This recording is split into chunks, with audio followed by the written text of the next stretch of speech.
Welcome into another exciting episode of The Scene. I'm your host, Bubba Starts, and with me today is singer-songwriter, band leader, and Midwest Country Music Organization member, Samuel John.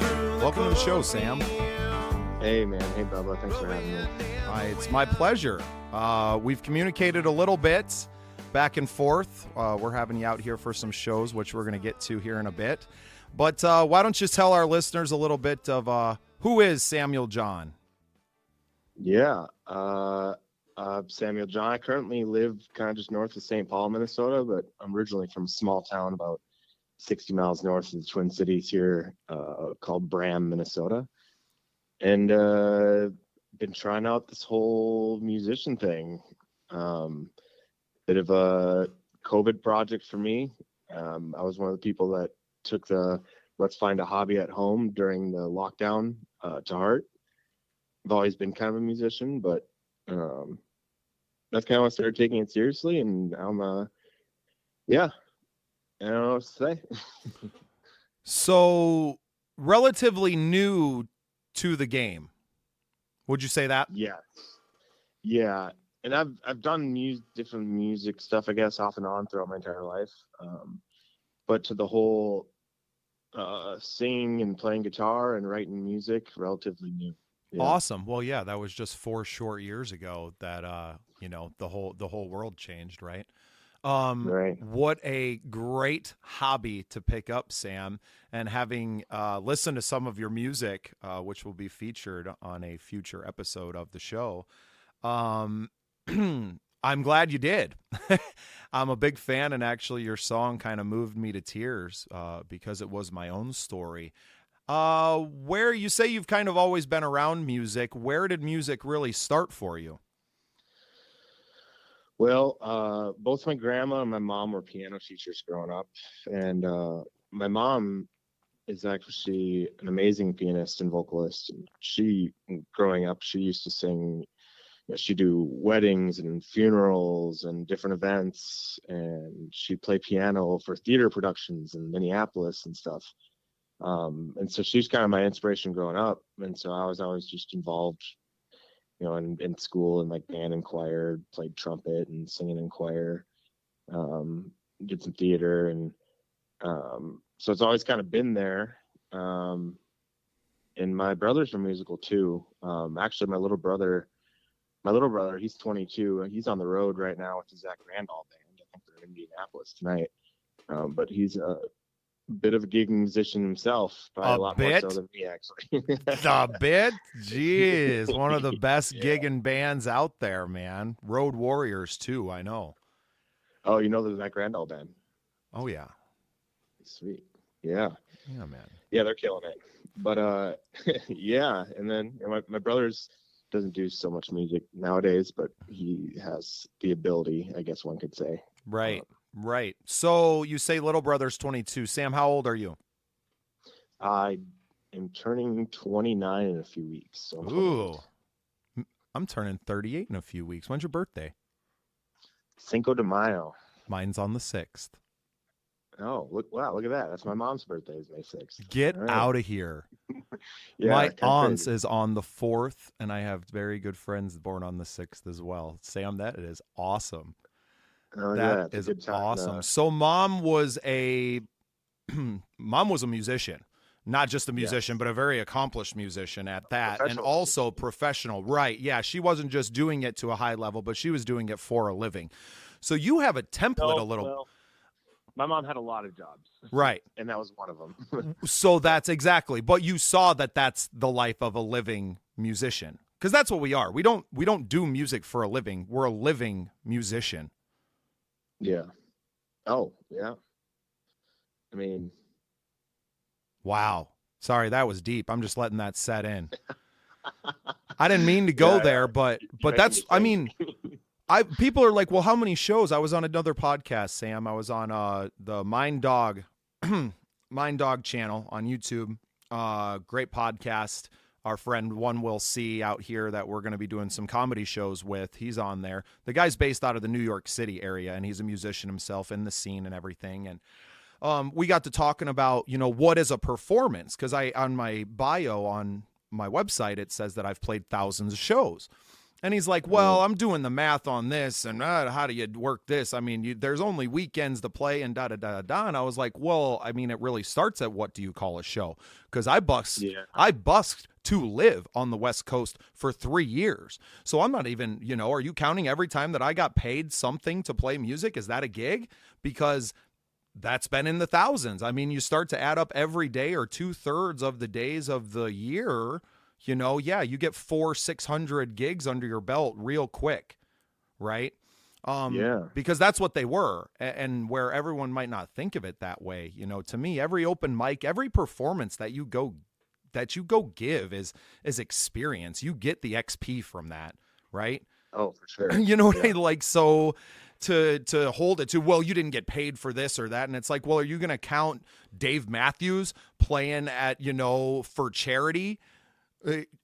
Because he didn't get paid, now it's not a gig? Yeah. You know what I mean? So if the payment, I'd right? them all shows. Exactly. So every campfire jam and all of that, to me, that's what it is. A performance is a performance. It doesn't matter. So I guess it's all in the semantics, right? Yeah, Lovely. I completely agree with you. Yeah. Awesome. So what did you do before COVID for a living? You were obviously a young man at that time, just starting to find your way through life. What were you doing to make ends meet? Yeah. So I actually still have a day job. So I'm not a musician full time. But I went to college up at the University of Minnesota Duluth to study software. So I do software for a living. It's kind of. Are you able to work from home? Yes and no, both. A little bit of hybrid. So COVID kind of forced me into the work from home situation, which actually gave me time to, I guess, be a musician. So. So a little bit of a blessing, right? Definitely, yeah. I mean, not on the whole. We're obviously not supporting any of that, but the time, right? The availability of time, and it really happened for a lot of people. It's really wild when you look at how many people trace the roots of being set on the right path for their life back to that moment. In 2020, we moved out to Tyndall, right? That was the best year I've ever had. So I know that while there was, despair and a lot of things, a lot of the people that I talked to, that was kind of a moment that shifted their life for the better. And it was because they all of a sudden had time to kind of go inside of themselves. And thankfully for you, as me, we got to keep our jobs, right? Still had an income and the time. And that's really the key. Yeah. I was very, very lucky to be in a good career spot for when that happened. So yeah, not everyone was in the same position. And, my wife never stopped going to work. She works in medical labs. So she's still, during the lockdown, she's still going to work every day. Right. So, and then she's gone a lot and probably working overtime. So all of a sudden Sam is kind of at home more with more time, and hence a love affair with a guitar happens. Is that kind of what goes on here? Yeah. And then, actually, if we're going to get into it, it kind of sucked for a bit because I was working from home during the day, but she was sleeping during the day because she was working nights. Right. So I'd get off work and she'd wake up and go to work. And so we kind of had opposite schedules there. So she's gone, and now you're just awake at home alone. Right. Well, then, then the music started happening, and then it started to kind of like, it makes, if she'd be at work and I'd go to a gig, and then we'd find our time together. But, what am I getting at? Our schedules, it worked, and it sucked, but it also worked, is what I'm trying to say. Yeah. So when that happens, you had already been playing guitar, I'm assuming, or having picked one up. I took some lessons in high school from a local guitarist in Santa County area. His name's Kenny Corona. But I was a pretty bad student in the sense of I just was a degenerate high schooler who didn't practice between my lessons, what have you. But I knew some basic chords during COVID, and when I picked my guitar back up again, and that's kind of just where I started, was I knew my basic chords. And honestly, one of the biggest hurdle for me was I haven't thought about this in a while, but when I first picked up the guitar again, I really struggled to sing and play guitar at the same time. That was a big hurdle for me to overcome. Um, but once I overcame that, I kind of just started figuring it out. So Well, then let's talk about how you overcame it. If you haven't talked about it for a while, let's revisit that because I think that's a struggle for a lot of people. I mean, once you get past the finger dexterity, right, to even be able to play a guitar and having the calluses to play a guitar for any amount of time, right? yeah, Then being able to not just do that one thing and then to do it without being, staring at your hands to make sure they're doing the right thing, and then being able to now sing and remember words and do all of that at the same time. yeah. Is there any Um, tricks you use Gosh, to close the gap?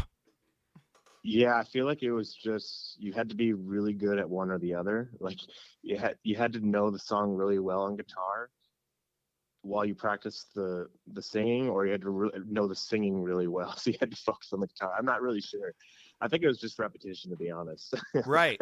Right. Well, and So I think it helps. And that's why it always helps for people to, I mean, everybody, I hope everyone writes their song in their life, but to have music that you love already, to already be a fan of music, and then to go and be able to learn those songs is so important because you already know them by heart, right? You're not going and yeah, trying to learn some song out of a book that you've never heard before.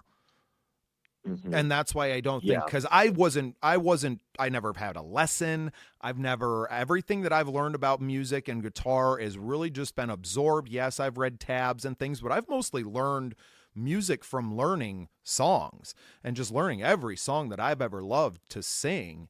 As much as I could, right? If I could learn those, and then it kind of came monetized. I don't do it as much anymore.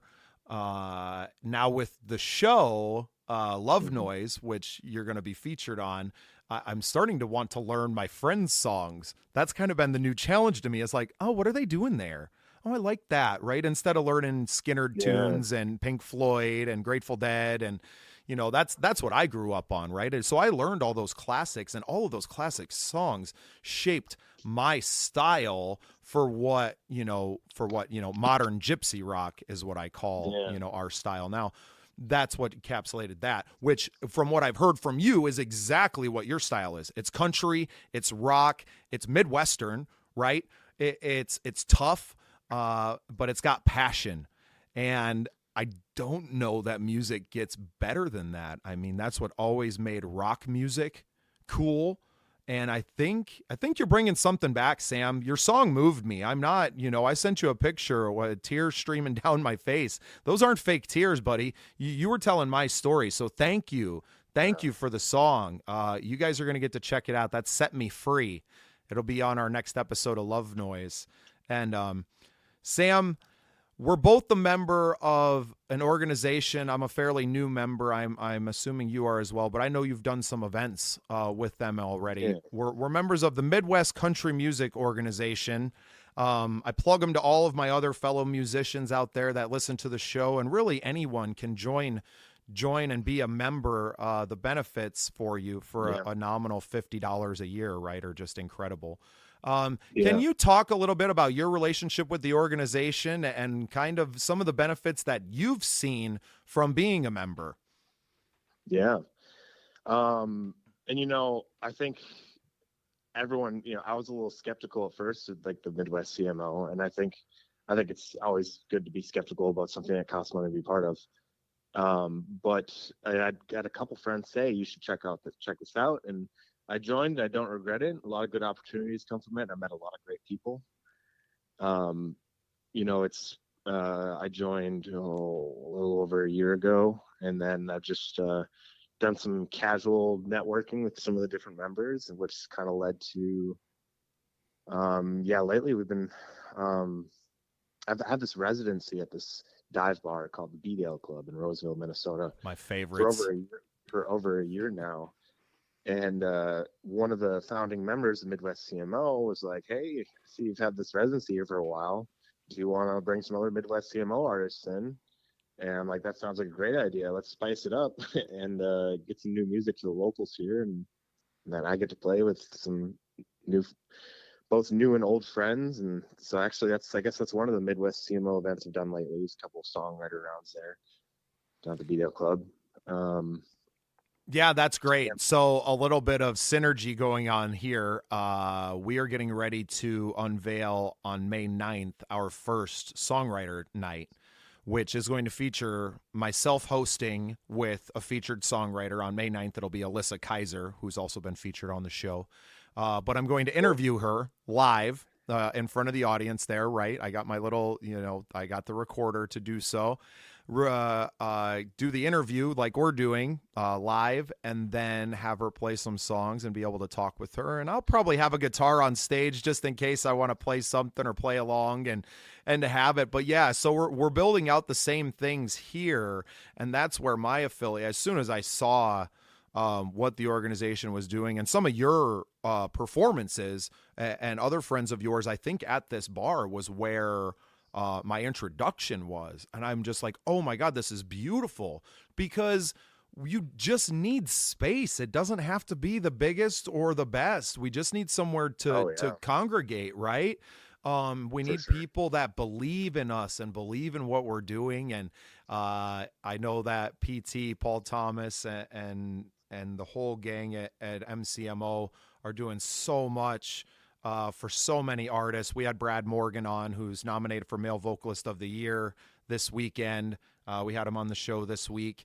And I'm really looking forward to going to the show in Okoboji, April 27th. I'm pretty sure it's probably sold out now. There was only 34 tickets left last week. Yeah, I got mine right away.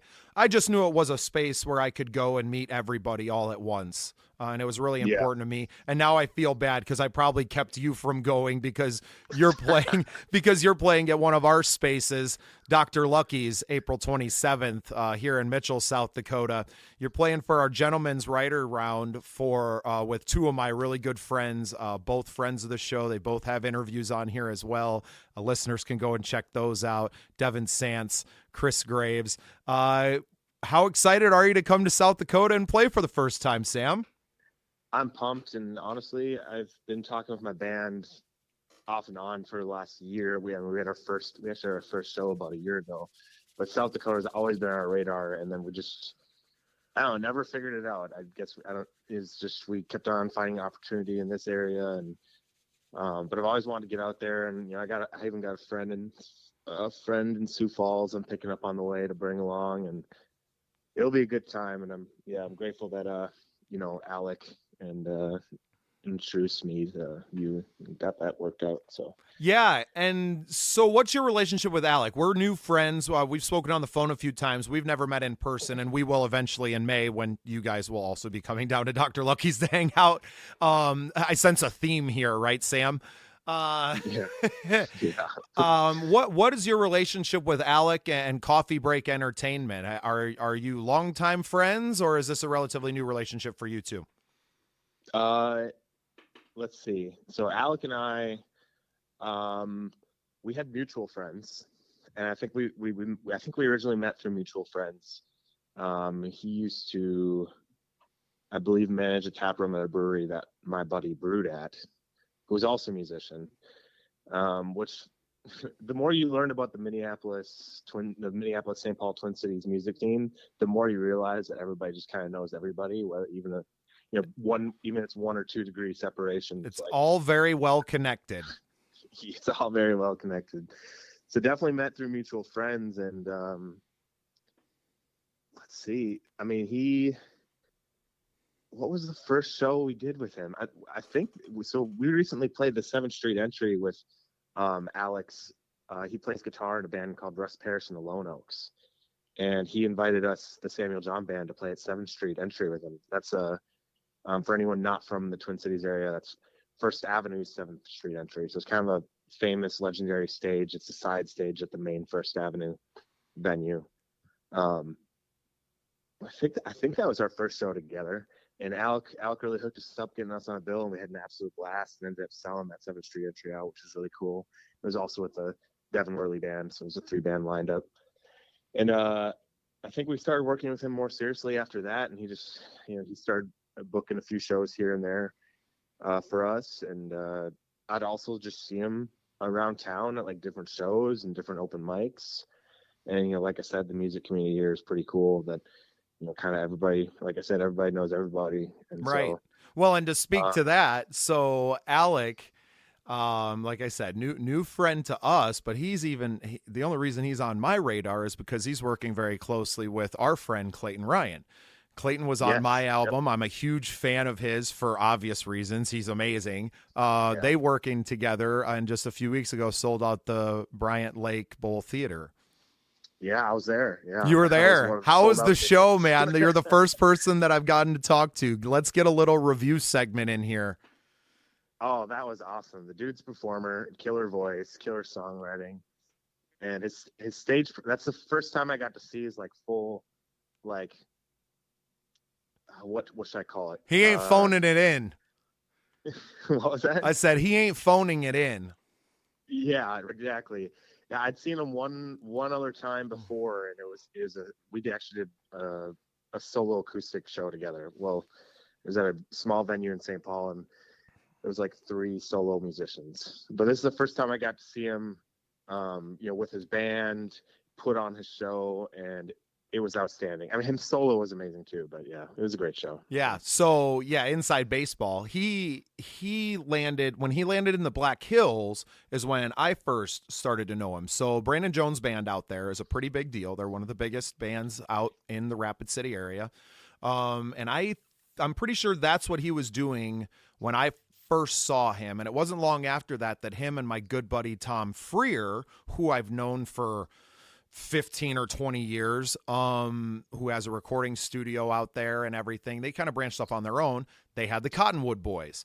So they were touring kind of as a 2-man show, doing some really Americana, just cool, man. They got some good stuff. If you guys get on Spotify and search the Cottonwood Boys, that's Tom Freer with Clayton Ryan, and is freaking gold. I'm telling you. So I already know that this dude's a powerhouse. I'm a fan on the outside. We've messaged online and whatever. It comes down to last October at the Wild West Songwriters Fest, which I'm going to plug them real quick for our listeners and our other musicians, and for you as well, Sam. Last year, they did a regional songwriter contest and opened it up to songwriters from all over the place. The winner, actually, Tristan Schofield, is playing with my band May 3rd at Dr. Lucky's. And we were so great to get him. But my good friend Jesse Allen puts that on. It's a great thing. It's free to enter, right? So I didn't get in the contest because the caliber of songwriters is so high. To take the top 20, right? I'm looking at the list and going, I can't even be mad because I love every single one of these people, right? They're all friends, and the ones that I didn't know I looked up and I became an instant fan of as well.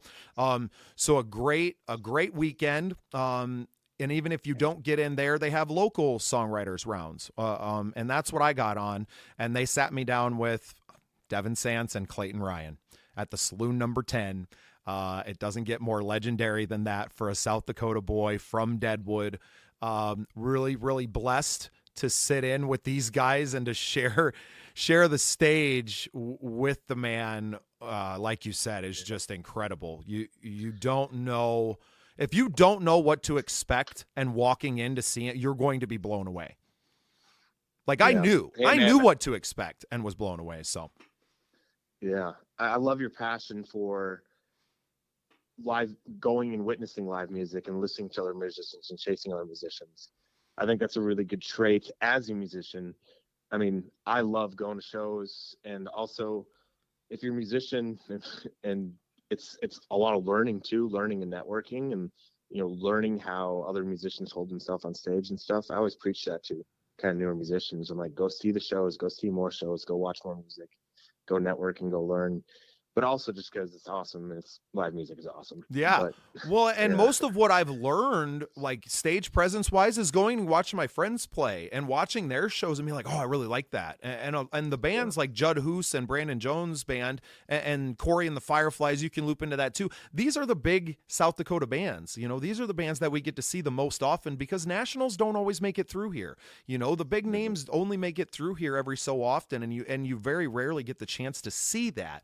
And that's that's where a place like the cities is so different. You have an abundance of live music all the time, and that's what makes a place like that better, because you have all of these musicians going to see each other and improving their stuff, you know, and you just have this constant feedback loop of everyone getting better and better. And then you have, you know, ones that shoot out of that mix, right? You know, and I say crack through the noise and get out there into the national spotlight. And I think that's going to be Clayton, right? And if we can all ride his coattails a little bit, and maybe we don't make it all the way out to the stratosphere with him, we get above the clouds, you know, and that first layer, and kind of get to a level to where we can sell out theaters of that size. I would be happy selling out 100 to 200 seat theaters the rest of my life and playing these awesome little clubs. And like, I'd be cool with that. If that pays the bills for me to come out with my band and have a great time, you know, I don't have to be a billionaire playing music, man. If we can make a little bit of a living, we're just fine. And that's why your song just struck me, man. The chorus of your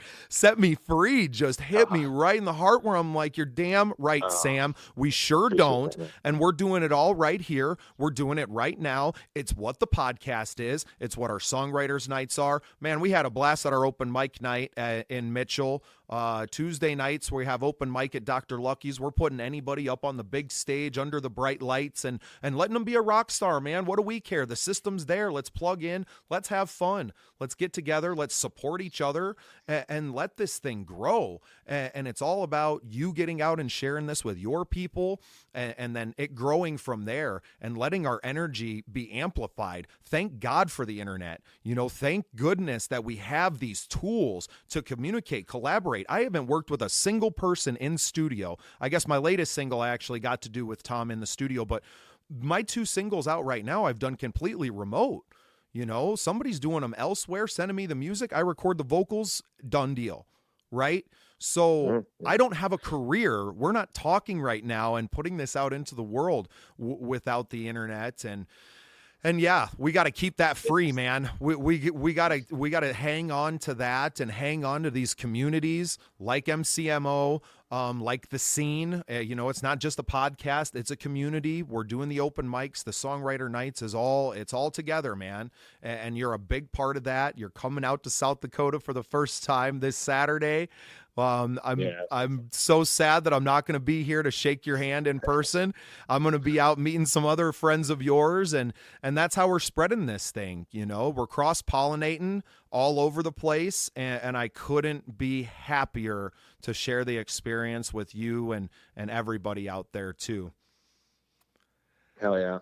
Hell yeah. Right. Thanks, Sam. Hell yeah. Yeah. Well, Sam, thank you so much for joining us today. I really appreciate your time. I can't wait for all of my friends here in South Dakota to hear you this Saturday at Dr. Lucky's with Devon Sants and Chris Graves. At Dr. Lucky's, we got the Gentleman Writers Round. Show starts at 7:00. Get in, grab a seat. It's $10 at the door. These boys are going to put on a great show. And we thank you guys so much for supporting the live events and supporting the podcast as well. So once again, thank you for making yourself part of the scene. Thank you for listening. Remember to go to patreon.com/thescenesd. Follow us on all your social media channels and make yourself part of the scene.